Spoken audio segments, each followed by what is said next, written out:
रक्षा की। और जो दो भाई थे, हिरण्यकशिपु और हिरण्याक्ष, उसमें से हिरण्याक्ष जो था उनका वध करके पृथ्वी का उद्धार किया, है ना।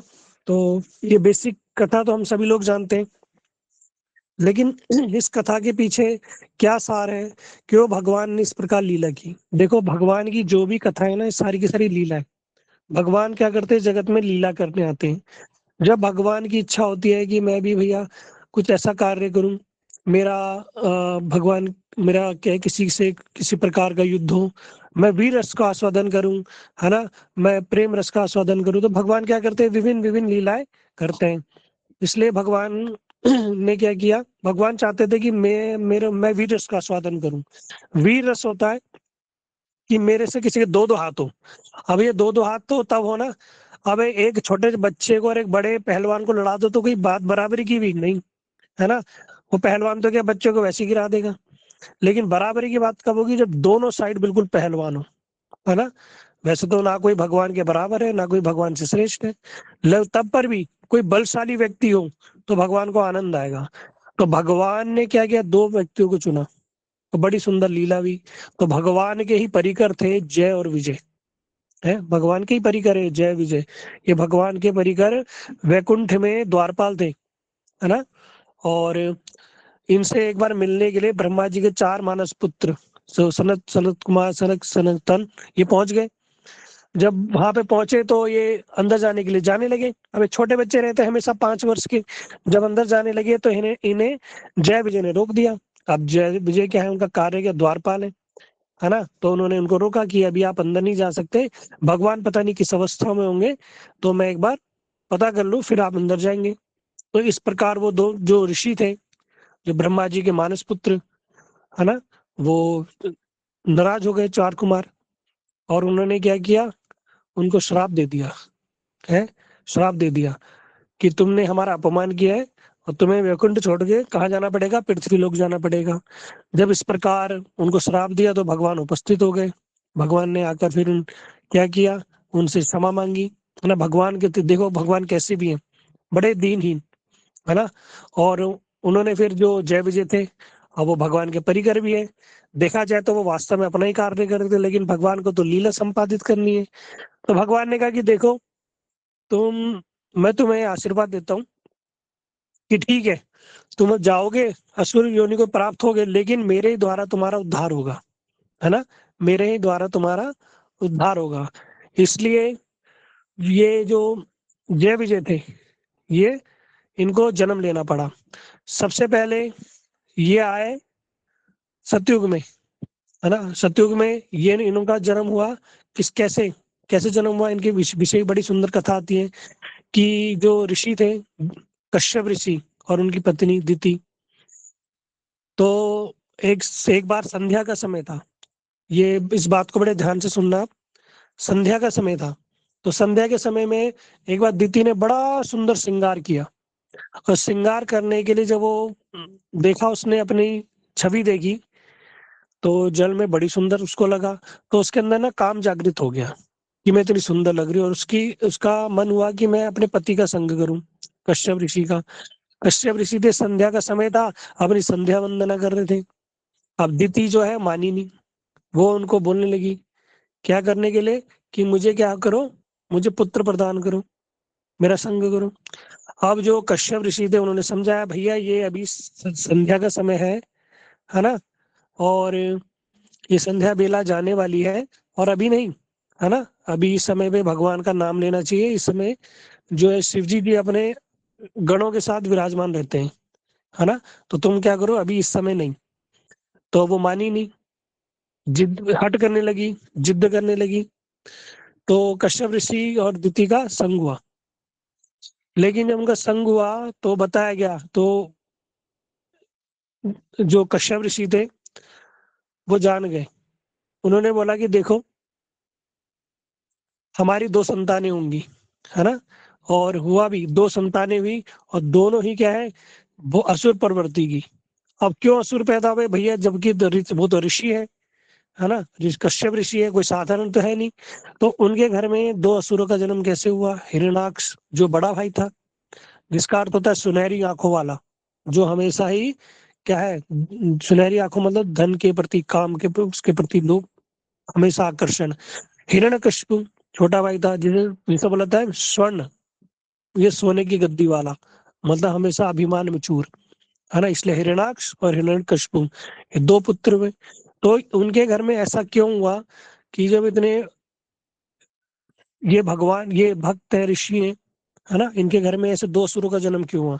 तो बताया गया शास्त्रों में कि संध्या बेला के समय चार कार्य कभी नहीं करने चाहिए, है ना। पहला कार्य क्या है, वो क्या है, स्त्री पुरुष को आपस में नहीं मिलना चाहिए, कभी संग नहीं करना चाहिए, नहीं तो क्या होगा, जो तुम्हारी संतान होगी वो क्या होगी, वो बड़ी उपद्रवी असुर प्रवृत्ति की होगी। दूसरा कार्य, संध्या के समय में छोटे बच्चों को पढ़ाना नहीं चाहिए, इन्हें पढ़ाना नहीं चाहिए। क्यों नहीं पढ़ना चाहिए? क्योंकि उस समय, संध्या के समय में जो पढ़ाई की जाती है वो व्यक्ति भूल जाता है ना, जो भी पढ़ेगा वो भूल जाएगा, वो उसके, इसलिए संध्या के समय में पढ़ाई लिखाई की कोई भी कार्य इत्यादि की नहीं करनी चाहिए। तो वो क्या होता है, वो सब भूल जाता है, वो उसी समय रहेगा लेकिन वक्त आने पर भूल जाता है। इसलिए संध्या के समय में बच्चों को पढ़ाई लिखाई ये सब भी नहीं कराना चाहिए, चाहे खेल खिला लो, पढ़ाई करा, वो पूजा पाठ करा लो, कुछ भी करा लो, लेकिन ये सब नहीं। तीसरी चार चीज बताएगी, संध्या के समय पे सोना नहीं चाहिए, है ना, तो उस समय आयु क्षीण होती है, तो संध्या के समय सोने के लिए नहीं होता, इसलिए देखना पुराने लोग कहते थे जल्दी उठ जा, संध्या के समय सो मत, इसलिए संध्या के समय पर सोना भी नहीं चाहिए। ठीक है, और चौथा, संध्या के समय पर खाना नहीं खाना चाहिए। ठीक है, ये क्यों खाना नहीं चाहिए? खाना चाहिए, जो व्यक्ति खाना खाता है उसको हमेशा ही क्या होगा, जो उदर रोग होगा, है ना। तो ये चार कार्य शास्त्रों में मना किए गए, संध्या के समय पे चार कार्य कभी भी नहीं करने चाहिए।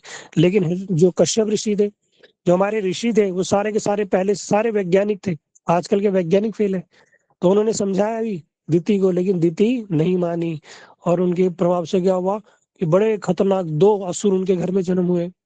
दीति ने फिर कश्यप ऋषि से क्षमा मांगी, तो कि अब ये सब हो गया है, लेकिन अब इतने बड़े असुर हो गए, है ना, जो भगवान के भी विरोधी रहेंगे, तो इन पे कृपा करो। तब उन्होंने आशीर्वाद दे कि ठीक है, ये दो असुर तो होंगे, लेकिन इनका उद्धार भगवान के द्वारा ही होगा। क्योंकि जिस व्यक्ति को, अगर भगवान अगर किसी को मारते हैं, है ना, भगवान किसी का अगर प्राण हरते हैं, तो उस व्यक्ति को, उस असुर को उसी समय तत्क्षण ही मुक्ति प्राप्त हो जाती है, मुक्त हो जाता है उसी समय।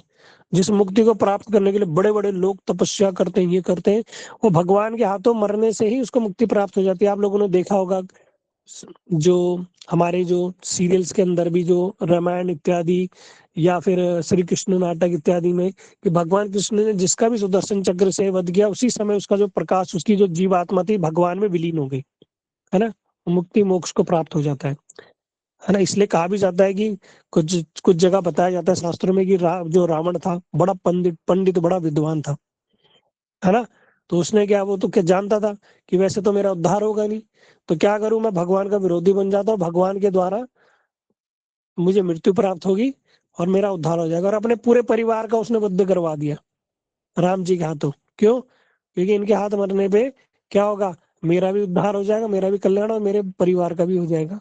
तो कहीं कहीं पर ये बात भी श्रवण करने को मिलती है ना। इसका मतलब ये नहीं कि हमें भगवान के वो हो जाए, विरुद्ध हो जाए, कि भगवान आएंगे, भैया इतने बड़े नहीं हुए हम कि हमारा वध करने, दर्शन तो वो दूर की बात है, वध करने ही भगवान नहीं आएंगे, है ना, ये माया ही हमें मार डालेगी भैया।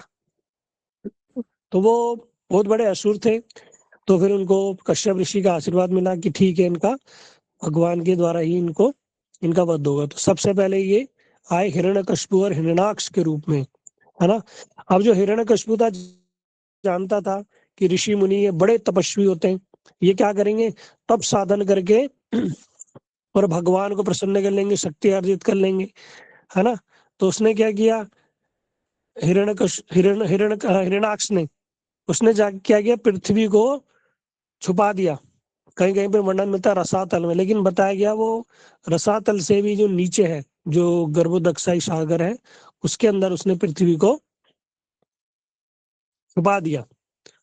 अब दूसरी ओर भग ब्रह्मा जी ने तपस्या की, तपस्या की जब ब्रह्मा जी ने, तो भगवान प्रसन्न हुए। भगवान ने बोला तुम क्या करो, सृष्टि की रचना करो। ठीक है, उन्होंने सृष्टि की रचना करने के लिए प्रयास किया, है ना। उन्होंने सबसे पहले नारद जी, मानस पुत्र है उनके, नारद जी को बोला सृष्टि करो। नारद जी ने कहा भैया मैं सृष्टि के चक्कर में नहीं पड़ने वाला, है ना, मैं तो भगवान का भजन करूंगा, है ना, मैं इस घर गृहस्थी में नहीं पड़ने वाला। फिर उनके जो जो मस्तक से, जो कहते हैं ना भ्रिकुटी से, जो रुद्र प्रकट हुए, है ना। जब बोला गया रुद्र को कि आप सृष्टि करो, तो उन्होंने भैया किस प्रकार की सृष्टि की, भूत पिचास इस प्रकार की सृष्टि की, जो इतने बड़े खूंखार भूत पिचास हुए जो ब्रह्मा जी का गला दबाने के लिए पहुंच गए। ब्रह्मा जी ने कहा, बोले उनको कहा रुद्र को कि आप रहने दो, आप सृष्टि मत करो, आप संहार ही कर लेना, अंतिम में सृष्टि आपके बस की नहीं है। भोलेनाथ जी भी यही चाहते थे, है ना। उन्होंने अपना तपस्या में लीन हो गए। अब क्या करे, फिर उन्होंने क्या किया, मनु और शत्रुपा, जो सबसे पहले जो थे ब्रह्मा जी के ही पुत्र, इन्होंने क्या किया, जो सृष्टि की रचना में जो जिनका हाथ है वो है मनु शत्रुपा, है ना। उनको बोला आप क्या करो, जाओ और सृष्टि करो, पृथ्वी में जाके सृष्टि करो। लेकिन जब मनु शत्रुपा आए यहाँ, तो देखा था भैया यहाँ पृथ्वी नहीं है। पृथ्वी तो कहाँ है, वो हिरण्याक्ष ने उसको पहले ही ये सागर के अंदर, है ना, गर्भोदक्षा सागर के अंदर रसातल से भी नीचे वहां छुपा दिया। अब क्या करें, तो जैसे ये वापस गए, मनु शत्रुपा ब्रह्मा जी के पास गए और ब्रह्मा जी से जाके प्रार्थना करने लगे, है ना। जब उन्होंने ब्रह्मा जी के पास जाके प्रार्थना की, तो प्रार्थना करने के साथ ही जैसे प्रार्थना कर रहे हैं, तो उसी समय ब्रह्मा जी के नासिका से एक छोटा सा मच्छर के दाने के बराबर कुछ निकला, और निकलते निकलते के साथ ही बड़े विशाल रूप उन्होंने धारण कर लिया। और वो कौन थे, और कोई नहीं, वो थे वराहदेव। बोलो वराहदेव की जय। अब यहाँ पे एक छोटी सी बात आती है, ये तो हमने सुना भैया, वराहदेव जो आए और किस रूप में आए, और क्यों ही नासिका से ही क्यों आए, है ना। कहीं कहीं पे वर्णन मिलता है, कुछ लोग बड़े प्रश्न करते हैं कि भगवान तो क्षत्रिय कुल में आते हैं, है ना, भगवान वैश्य कुल में आते हैं, भगवान ब्राह्मण कुल में आते हैं, वामन अवतार में ब्राह्मण में आ गए, राम के क्षत्रिय रूप में आ गए, कृष्ण में इस रूप में आ गए, वैश्य रूप में आ गए, ग्वाले थे ना। तो अब भैया ये भगवान ऐसे आते हैं, है ना। तो भगवान तो कहीं कहीं पे वर्णन मिलता है, बताते हैं कि हमारे शास्त्र कि भगवान क्या है, इन चारों के चारों वर्णों से तो परे है। देखा जाए तो भगवान तो नरसिंह रूप में भी आए। अब खंबे से प्रकट हुए, तो भैया खंबा कौन से वर्ण का हो गया भैया, है। इसलिए भगवान वराहदेव नासिका से प्रकट हो गए। अब नासिका कौन से वर्ण में आ गई, ये ब्राह्मण है, नासिका है, क्षत्रिय है या शूद्र है। इसलिए भगवान क्या है, भगवान कहीं पर भी कैसे भी उपस्थित हो सकते हैं, भगवान जाति वर्ण से परे हैं, है ना। इस बात को खंडन करने के लिए भगवान ने कहीं कहीं पे वर्णन मिलता है कि नासिका से भी भगवान आए। इसका एक मुख्य कारण ये भी है, भगवान कृष्ण जब अपनी वेणु वादन करते हैं, तो उसमें से स्वर निकलते हैं। तो एक स्वर है ओम नाम का, है ना, आप जानते हो। वो स्वर जब ब्रह्मा जी के कर्ण में प्रवेश किया, जब ब्रह्मा जी के कर्ण में वो प्रवेश किया, और ब्रह्मा जी के कर्ण में प्रवेश करने के कारण वो सारे के सारे जो ब्रह्मा जी ने वेद दिए, आप सभी लोगों ने जानते होंगे जो लोग, जो ब्रह्मा जी ने जो वेद दिए, वो सारे के सारे वेद कहाँ से प्रकट हुए, ब्रह्मा जी की नासिका से ही प्रकट हुए, है ना। तो वो जो वेणु से, जो भगवान कृष्ण की वेणु से जो शब्द निकला था ओम, वही वेदों के रूप में ब्रह्मा जी की नासिका से निकला। और वेद क्या है, धर्म का आधार है। वेद क्या है, धर्म का आधार है ना। और पृथ्वी क्या है, धर्म का ही एक स्वरूप है। इसलिए जो पृथ्वी है, जो पृथ्वी के रक्षक है, वो कहाँ से निकले, वो भी उनके नासिका से निकले। अब जैसे ही वो मनु शत्रुपा वहां पर आए, उन्होंने क्या किया, प्रार्थना की। प्रार्थना करने के साथ ही वराह देव वहां उत्पन्न हो गए। वराह वराह मतलब वर देने और राह देने को, राह प्रदान करने में जो सक्षम है ना, वर देने में जो सक्षम है, सर्वश्रेष्ठ वर देने में जो सक्षम है, वराह देव। वो उसी समय, अभी उनकी स्तुति पूरी नहीं हुई, उन्होंने कंप्लेंट भी पूरी नहीं की, बताया भी नहीं, उन्होंने बस ये बोला कि पृथ्वी जो है वो वहां उपस्थित नहीं है ना। तो वहां पर जो वराह देव थे उसी समय उपस्थित होकर बड़ा उन्होंने विशाल विराट रूप धारण किया है।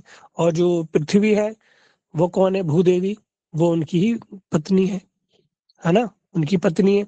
तो वराहदेव जो है एक सूकर रूप में, अब यहाँ पर भी एक बात आती है सूकर, है ना।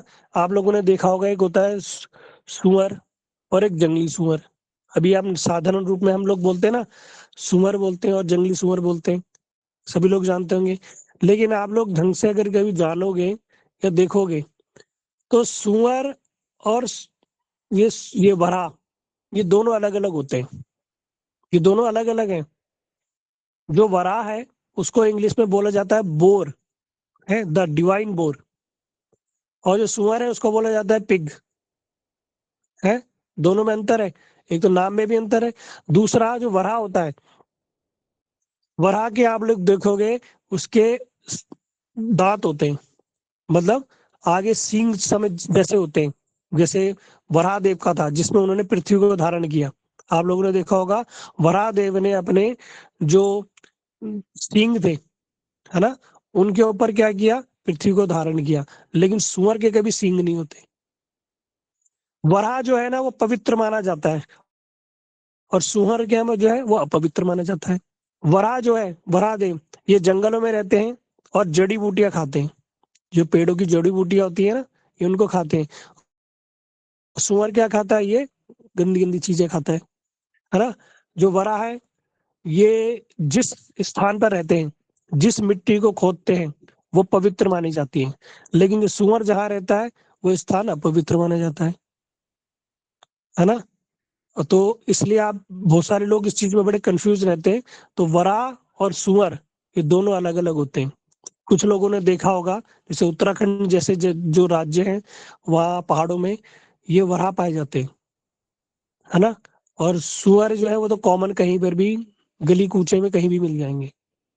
जो वराह है ये दिखने में सेम प्रजाति है ना, सेम प्रजाति है। लेकिन ये कभी भी किसी प्रकार की कोई वस्तुएं ग्रहण नहीं करते। ये क्या करते हैं, जो वहाँ के जो लोग होते हैं उनके आलू, सब्जियां, वनस्पति, पेड़ों की जड़ें, ये सभी खाते हैं। और यहाँ तक कि ये जहाँ पर भी वराह रहते हैं, जो वराह जब जहाँ पर जिस स्थान पर रहते हैं, जो अपनी गुफा बनाते हैं, जो अपना रहने के लिए स्थान बनाते हैं, उसकी सबसे पवित्र मानी जाती है। और बड़े बड़े व्रतों में उस मिट्टी का और उस मिट्टी से होने वाली चीजें इस्तेमाल की जाती हैं पूजा पाठ में। ठीक है। इसलिए जो वराह है और सुअर है दोनों में अंतर है। ठीक है। इसलिए सूकर है तो एक ही प्रजाति सूकर, ठीक है। लेकिन उनका नाम वो है क्या है, वराहदेव। ठीक है, उनका नाम वराहदेव है। जो वराहदेव है वो भी एक भी नहीं है। तो हमारे शास्त्रों में तो बताया गया कि वराहदेव आए, वराहदेव ने क्या किया, जो पृथ्वी का उद्धार किया। वो वहां गए, जब रसातल या उससे नीचे जब भगवान गए गर्भोदक्षाई सागर में, तो वहां गए तो उन्होंने क्या किया, पृथ्वी को अपने जो दांतों में धारण किया। आप सभी लोग जानते होंगे, है ना। और पृथ्वी क्या थी, बड़ी सुंदर थी, बड़ी जैसे एक मोती की भांति थी, और ऐसी सुशोभित हो रही थी जैसे वराहदेव ने अपने नाक में नख में, जैसे स्त्रियां पहनती ना वो नख, वो नाक पे पहनती है, हाँ क्या बोलते हैं उसको, बेसर इत्यादि। तो बड़ी सुंदर ऐसा लग रहा था भगवान ने बेसर धारण की हुए है मोती स्वरूप। तो भगवान ने क्या किया, पृथ्वी का उद्धार किया, है ना। उनको आए, उन्होंने क्या किया, सूंघते सूंघते वो पृथ्वी के पास पहुंच गए, क्योंकि जो वराह होते हैं उनकी सूंघने की शक्ति बड़ी स्ट्रांग होती है। तो पृथ्वी को सूंघते हुए, बड़ा अथाह गर्भोदक सागर है, लीला करनी ना भगवान को, तो उन्होंने क्या किया, वहां पर पृथ्वी का उद्धार किया। और उसके बाद उन्होंने क्या किया, जो हिरण्यक हिरण हिरण्यकश्यप के जो भाई थे हिरणाक्ष, उसको उसका वध किया है, और पृथ्वी का उद्धार किया। तो ये वास्तव में वराहदेव की जो प्रकटे प्राकट्य की जो कथा है, साधारण रूप में हम लोगों ने यही सुनी है ना। तो यही जो है कि वराहदेव में वास्तव में, ये वराहदेव ब्रह्मा जी के जो आयु है 100 वर्ष की, ब्रह्मा जी की आयु है। अब ब्रह्मा जी की 100 वर्ष की आयु है, ऐसा नहीं है कि हमारे जैसे 100 वर्ष है। लगभग 35,000 करोड़ वर्ष या दिन, और लगभग 35,000 करोड़ वर्ष की रात, इतना मतलब एक छोटा सा एस्टिमेट है, इससे भी अधिक है। ठीक है। तो जब ब्रह्मा जी के 50 साल हो जाते हैं तो लगभग एक वराहदेव आते हैं, और दूसरे जब 51 वर्ष हो जाते हैं तब दूसरे वराहदेव आते हैं। इसलिए वराहदेव भी दो प्रकार के, एक है श्वेत वराह एक है रक्त या नीलवरा, है ना। अगर आप इनके कभी इनके दर्शन करने होंगे तो मथुरा में ही श्वेतवरा और रक्तवरा के आपको विग्रह के दर्शन हो जाएंगे। जो हमारी कभी परिक्रमाएं होती है मथुरा की, मथुरा मंडल की, तब वहां पर दर्शन कराने ले जाते हैं। तो श्वेतवरा जो है ये उस ब्रह्मा जी के नाक से प्रकट नहीं होते, है ना। इनका प्राकट्य अलग बताया गया है।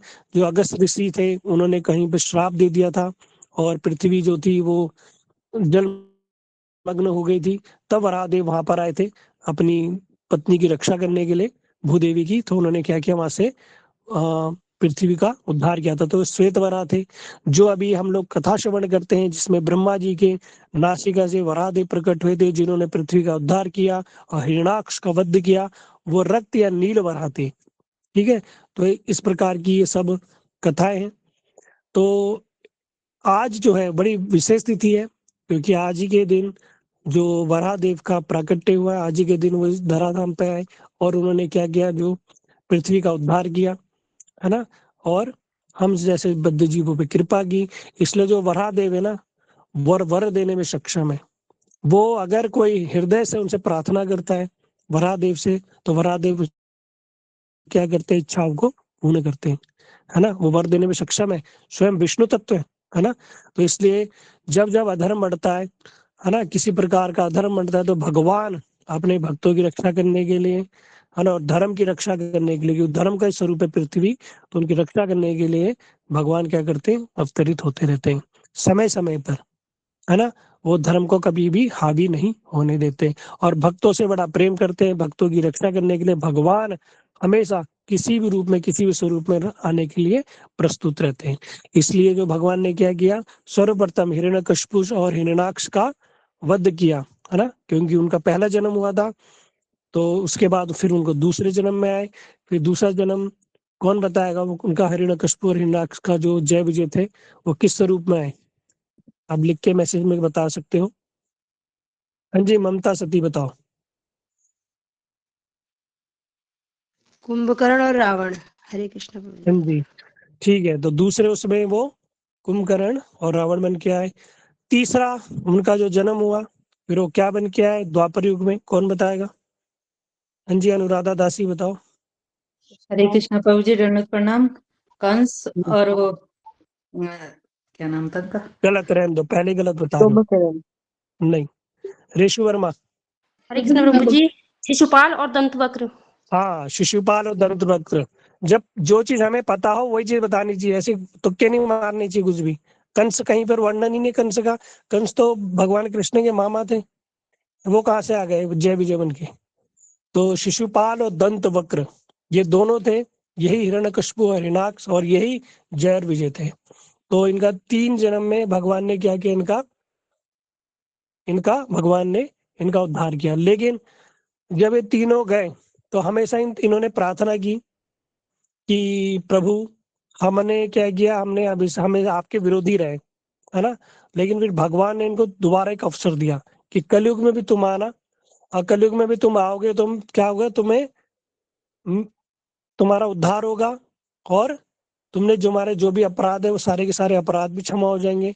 तो भगवान की कृपा से ये दोबारा कलयुग में आए थे। कोई बता सकता है जो जय विजय किस स्वरूप में आए थे। हम ये बताएंगे, कुशाल मेहता जी आप बताओ। प्रभु कुशाल जी, मेहता। जगाई मधाई। हाँ, बहुत जगाई बढ़िया। हाँ जी।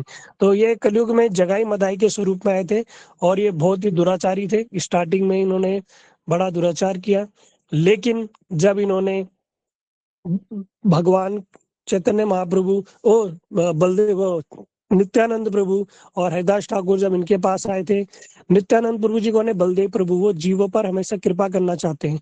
तो उन पर कृपा करने के लिए बार बार उनके पास जाते थे, बोलो कृष्ण नाम बोलो, कृष्ण नाम बोलो, बार बार, कि ये एक बार भगवान का नाम बोलेंगे तो इनका उद्धार हो जाएगा। लेकिन उन्होंने क्या किया, वो बड़े ही दुराचारी थे, है ना। पूर्व जन्म के संस्कार थे, नशा करते थे, गलत कार्य करते थे। तो उन्होंने क्या किया, शराब पी के जो शराब का मटका था नित्यानंद प्रभु जी के सर पे मार दिया। जिसको सुन के जो भगवान कृष्ण के जो स्वयं भगवान कृष्ण जो चैतन्य महाप्रभु के रूप में आए थे, वो बड़े क्रोधित हो गए और आके आके चक्र का आह्वान करने लगे। लेकिन क्या किया, नित्यानंद प्रभु जी ने उन्हें क्षमा कर दिया, है ना। बस क्यों क्षमा कर दिया? मधाई ने मारा और जगाई ने सिर्फ इतना बोल दिया कि मत मार। बस इतना बोलने पर एक भाई ने मारा, लेकिन दूसरे भाई ने थोड़े से भाई को रोक दिया। इतने में ही भगवान प्रसन्न हो गए कि इसने रोका, है ना। तो भगवान ने उस पर तो कृपा कर दी, लेकिन फिर जो दूसरे पे कृपा नहीं की, तो फिर नित्यानंद प्रभु जी ने क्या किया, उसको माफ कर दिया, यानी बलदेव प्रभु ने उसको माफ कर दिया। फिर आगे जाके दोनों बड़े भक्त बने, और ऐसे भक्त बने कि पहले लोग उनसे बड़े भयभीत रहते थे, है ना, उनके डर के मारे उनको प्रणाम करते थे, लेकिन बाद में लोग उनको ऐसा प्रणाम करते थे, साष्टांग प्रणाम करते थे। क्यों? भक्ति पूर्वक, प्रेम पूर्वक, उनकी बड़ी रिस्पेक्ट करते थे, है ना। वो हमेशा क्या करते थे, भगवान के नाम का उच्चारण करते थे, भगवान के भक्तों की सेवा करते थे। और इन्होंने एक घाट है, जगाई मताई घाट, जो अभी परिक्रमा होगी, नवदीप परिक्रमा, जो लोग अगले महीने जाएंगे, हम सब लोग भी जाएंगे वहाँ नवदीप धाम। तो वहां पर वो स्थान है, वहां पर वो बड़े भक्तों की सेवा करते थे, बड़ा घाट बना के लोगों के लिए बड़ी सुंदर व्यवस्था करते थे। तो आगे जाके उन्होंने भगवान के भक्त बने, और आज भक्त के रूप में उनकी पूजा की जाती है। देखो कैसे, है ना, भगवान कितने दयालु कृपालु हैं, भगवान की लीला में उन्होंने सहयोग किया, और अंत में भगवान ने उनको क्या किया, अपना परिकर बना दिया है। भगवान ने उनकी जय विजय जो थे, उनको उनकी पूजा करवा दी जगत में, है ना। आज भी लोग उनको जाके प्रणाम करते हैं। वैष्णव, वो बड़े बहुत बड़े वैष्णव बने, है ना। तो भगवान किसी को मारते हैं या किसी को कुछ भी कर रहे हैं, तो उसमें क्या कर रहे हैं, उसमें वास्तव में कृपा ही होती है ना। भगवान का मारना, भगवान, है ना, कृपा करना, आशीर्वाद देना भगवान का, ये बड़ा ही दिव्य होता है ना। तो ऐसा नहीं है भगवान, इसलिए हम जो कहते हैं ना कि कुछ लोग कहते हैं भगवान ने मेरे साथ ऐसा कर दिया, नहीं। अरे भगवान तो अगर किसी को मार भी देते हैं तो भी उसका उद्धार हो जाता है। तो भगवान क्यों तुम्हें कष्ट देंगे, क्यों तुम्हारे जीवन में परेशानी आएंगी? वो सब हमारे कर्मों के अनुसार ही हमें प्राप्त होता है, भगवान का कुछ में लेना देना नहीं है ना।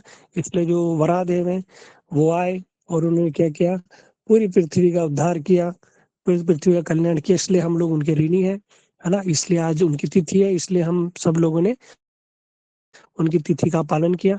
जब भी कोई वैष्णव तिथि आती है या भगवान की जो तिथि आती है, तो सभी लोगों को उस तिथि का पालन करना चाहिए। लेकिन होता क्या है कि जो वो द्वादशी है, वरा द्वादशी, द्वादशी के दिन ही उनका आज प्राकट्य हुआ था। उससे एक दिन पहले हमेशा एकादशी आती है तो इसलिए लोग उस दिन उनका अभिषेक करने के बाद ही और पारण समय से पहले एकादशी को हमेशा प्राथमिकता दी जाती है। सोचो, भगवान की तिथि से भी ज्यादा एकादशी को तिथि को प्राथमिकता दी जाती है। ये भी भगवान का ही वरदान है ना। कोई सोचे नहीं भैया मैं तो वरा द्वादशी का व्रत रखूंगा, एकादशी नहीं, तो भगवान उसमें प्रसन्न नहीं होंगे कि मेरी तिथि में तुम पालन कर रहे हो? भगवान कहते हैं नहीं, मेरे भक्तों की तिथि को जो पालन करोगे, भगवान ने आशीर्वाद दिया ना एकादशी को, इसलिए एकादशी ही भक्त लोग पालन करते हैं। वरा द्वादशी के दिन उनका अर्चन इत्यादि करके उसी से लोग क्या करते हैं, और व्रत का पारण करते हैं। जो लोग निर्जला रखते हैं, जो लोग अन्न खा के इत्यादि करके भी लोग व्रत का पालन करते हैं, है ना। इसलिए भगवान क्या करते हैं, अपने से ज्यादा अपने भक्तों की महिमा को प्रकाशित करते हैं।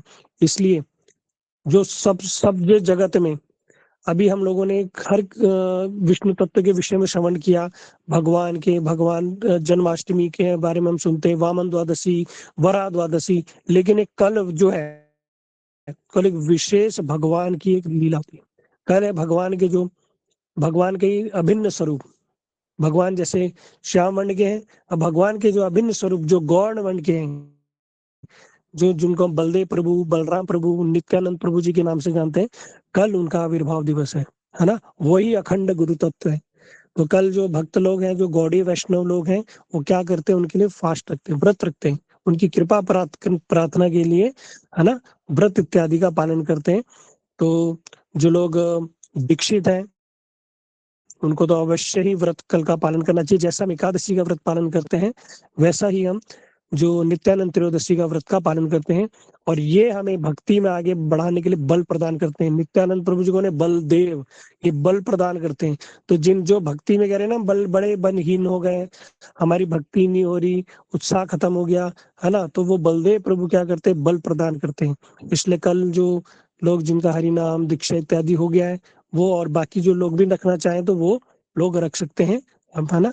और दीक्षित लोगों के लिए तो अवश्य ही है कि हम बलदेव प्रभु जो है गुरु तत्व है, इन्हीं के द्वारा ही हमारा जो गुरु परंपरा हम लोगों तक पहुंची है, और बलदेव प्रभु की कृपा से ही हम तक पहुंची है ना। यही क्या करते हैं, गुरु के रूप में इस जगत में आते हैं और हम पर कृपा करते हैं, है ना, क्योंकि यही क्या है, भगवान की सारी लीलाएं संपादित करते हैं। भगवान की सारी लीलाओं में सारी सेवा जो है वो बलदेव प्रभु ही उनमें अग्रणी है। ठीक है, तो कल हम सभी लोग बलदेव प्रभु की तिथि को पालन करेंगे नित्यानंद त्रयोदशी के रूप में। ठीक है, और कल हम उनकी महिमा को सुनेंगे, कैसे नित्यानंद प्रभु जी क्या है, कितने दयालु हैं, कितने कृपालु हैं, और उनके विषय में अगर श्रवण करोगे तो आप कहोगे हाँ वास्तव में ये भगवान कृष्ण से भी अधिक दयालु है ना। इनके विषय में बताया, कहीं कहीं पे वर्णन मिलता है कि भगवान कृष्ण से दयालु तो राधा रानी है, लेकिन कहते हैं राधा रानी से भी दयालु ये बलदेव प्रभु है। ये किस प्रकार है, कल इनको हम श्रवण करेंगे। ठीक है, तो किसी को कोई प्रश्न होगा तो मुझे पर्सनली मैसेज कर सकता है।